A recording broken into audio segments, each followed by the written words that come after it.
मुंबई से कांग्रेस की सांसद वर्षा गायकवाड़ और महाराष्ट्र कांग्रेस के प्रवक्ता अतुल लोढ़ा ने दिल्ली में प्रेस कॉन्फ्रेंस कर महाराष्ट्र सरकार पर गंभीर आरोप लगाए हैं। वर्षा गायकवाड़ ने कहा, हम सभी देश के वंचित बहुजन महिला के प्रति बीजेपी आरएसएस की मानसिकता जानते हैं और हम चाहते हैं कि संपदा मुंडे को न्याय मिले। हम सभी जब भाई दूज मना रहे थे तब हमने एक निडर मेडिकल ऑफिसर डॉक्टर संपदा मुंडे को खो दिया। डॉक्टर संपदा मुंडे और उनके परिवार ने काफी संघर्ष किया और आगे बढ़े, लेकिन जब भी किसी ने सच की लड़ाई लड़ी तो उसे सिस्टम ने विफल किया। डॉक्टर संपदा के साथ जो हुआ वह दिखाता है कि महाराष्ट्र में कानून व्यवस्था ध्वस्त है, महिला अपराध अत्याचार चरम पर है और जहां रक्षक ही भक्षक बन जाए उस राज्य में हालात कैसे हैं इसका अंदाजा लगाया जा सकता है। डॉक्टर संपदा मुंडे के मामले में पुलिस ही उत्पीड़न का कारण बन गई थी। जब रक्षक ही भक्षक बन जाए तो जनता का क्या होगा। साफ है कि यह आत्महत्या नहीं, एक संस्थागत हत्या है।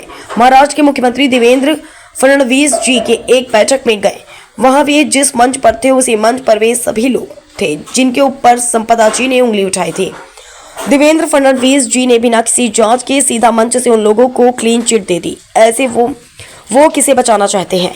या आरएसएस बीजेपी की आदत रही है कि वे हमेशा अपराधियों के साथ खड़े रहते हैं।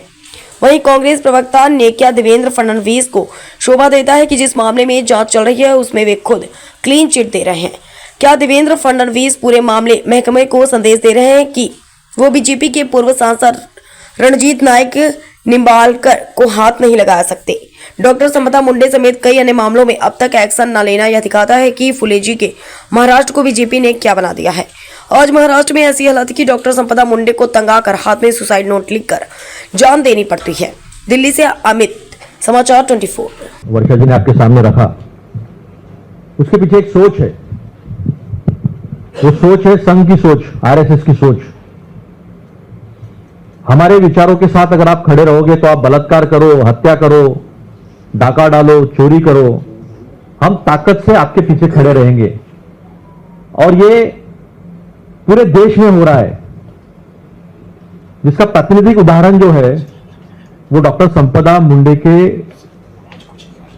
जो हत्या हुई है, जो एक संस्थागत हत्या है, इंस्टीट्यूशनल मर्डर है, उसके माध्यम से पूरे देश के सामने हम रखना चाहते हैं कि ये 11 साल का जो शासन है केंद्र का और महाराष्ट्र का, वो जिस आरएसएस की विचारधारा पे चल रहा है वो आरएसएस की विचारधारा बहुजनों, आदिवासियों, दलितों और महिलाओं के उत्पीड़न पे खड़ा है। वो चाहता है कि उन्हें पैरों के नोक पे रखा जाए, जूते के नोक पे रखा जाए, और इसके लिए किसी भी हद तक जा सकते हैं। इसीलिए जो मुख्यमंत्री है, जो गृह मंत्री है, जिसके लीडरशिप में पूरा पुलिस महकमा चौकसी कर रहा है, इन्वेस्टिगेशन चल रहा है, उसकी हिम्मत होती है उसी फलटन में जाकर खड़े होकर यह कहने की कि आप चिंता मत करो, हम आपके पीछे पूरी ताकत से खड़े हैं। यानी संवैधानिक उल्लंघन है। शर्म तो किसी चीज की बची नहीं है। आप इस्तीफा तो दोगे नहीं और माफी मांगना तो बहुत दूर की बात है, क्योंकि ये न्याय संगत है। ये शिव शाहू फुले अंबेडकर की जो विचारधारा है महाराष्ट्र की, उसके साथ खड़े हैं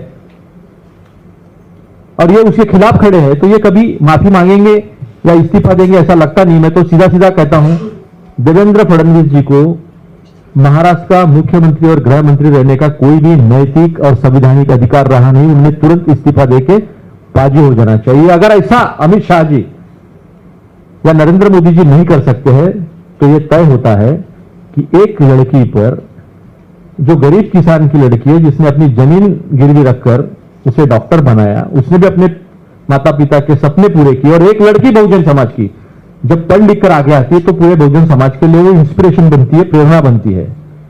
उसे कैसे कुचला जा सकता है ताकि दूसरी कोई महिला, दूसरी कोई लड़की, आदिवासी समाज की, बहुजन समाज की, दलित समाज की आगे आकर इस तरह की हिम्मत न करे कि वो डॉक्टर बने, आईएएस बने, आईपीएस बने। इस तरह की दहशत जो है वो पैदा करने का काम जो है वो महाराष्ट्र में पहली बार हुआ है।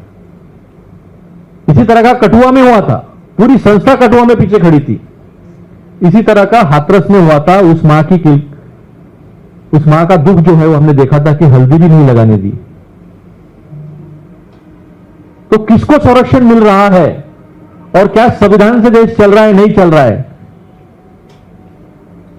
ये सोचना है देश की जनता को, क्योंकि आरएसएस के संविधान से यानी मनुस्मृति से देश अगर चलेगा तो वही होगा जो 12 दिसंबर 1949 को हिंदू कोड बिल के नाम से सभी महिलाओं को समानता का, आर्थिक समानता का, शिक्षा का, अपने पैरों पर खड़े रहने का जब अधिकार दिया जा रहा था, तो रामलीला मैदान में, यही दिल्ली के रामलीला मैदान में पंडित जवाहरलाल नेहरू जी, तत्कालीन प्रधानमंत्री और तत्कालीन कानून मंत्री डॉक्टर बाबा साहब अंबेडकर के पुतले जलाए जा रहे थे। वो सोच आज भी 77 साल के बाद इस देश में अपना सर उठाकर संविधान को कुचलने का काम